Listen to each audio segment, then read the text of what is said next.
This is proof that the Greeks and the Gentiles the apostles wrote to in the New Testament were Israelites. After the conquest of Alexander the Great, many of the territories that he conquered were Hellenized. Right? Hellenization is the adoption of ancient Greek thought, customs, and the lifestyle and culture. According to a book called New Testament History and Literature by Dale B. Martin, Alexander the Great and his conquests spread Greek culture throughout the Mediterranean world. This would also give rise to religious syncretism, right, which is the mixing of different religions.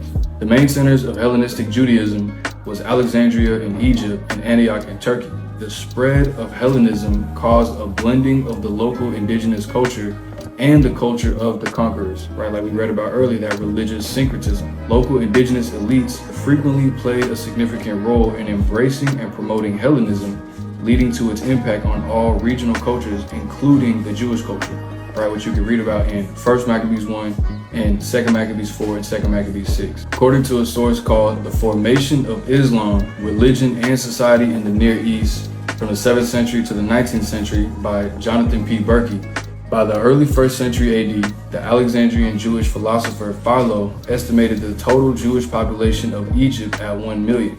Greek influence was already heavy in Egypt, with the Ptolemaic kingdom being set up there centuries prior. Jews were found in all the major towns in the Delta, in Thebaid, and the Fayum. Communities of Samaritans too could be found scattered through the country from the mid-3rd century BCE through at least the end of the Islamic Middle Period. Above all, Jews were found in Alexandria, the capital of Ptolemaic and Roman Egypt, in which they formed a distinct and self-regulating community. According to Constructs of Identity in Hellenistic Judaism by Eric S. Gruen, Jews became exposed to and thoroughly engaged with the Greek culture that prevailed in the various communities in which they settled.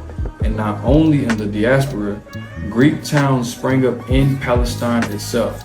Right, so we see that there's Jews dwelling outside of the land, having that Greek influence, but we also see Greek settlements within the Levant, right, within Palestine. Greek towns sprang up in Palestine itself, from Akko to Gaza on the Mediterranean coast, in the lower Galilee, and in various sites on both sides of the Jordan.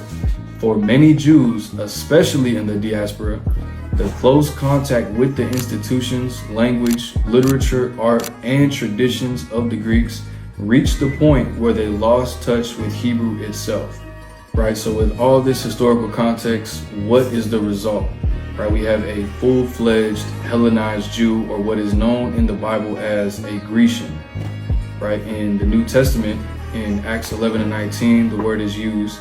The word Grecian means one who imitates the manners and customs or the worship of the Greeks and use the Greek tongue.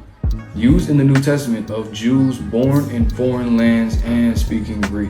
These sources give further historical context that the apostles were preaching and writing to Israelites who were influenced by Greek culture. We see that in centuries leading up to the time of the New Testament, there was already Greek influence surrounding the land of Israel, as well as these people, the Israelites, the Jews, dwelling outside of the land of Israel and completely losing touch with their Hebrew culture. Which is why we see Paul in his epistles say things like, you were once a Gentile, and now he's teaching them, your ancestors were in the wilderness with Moses.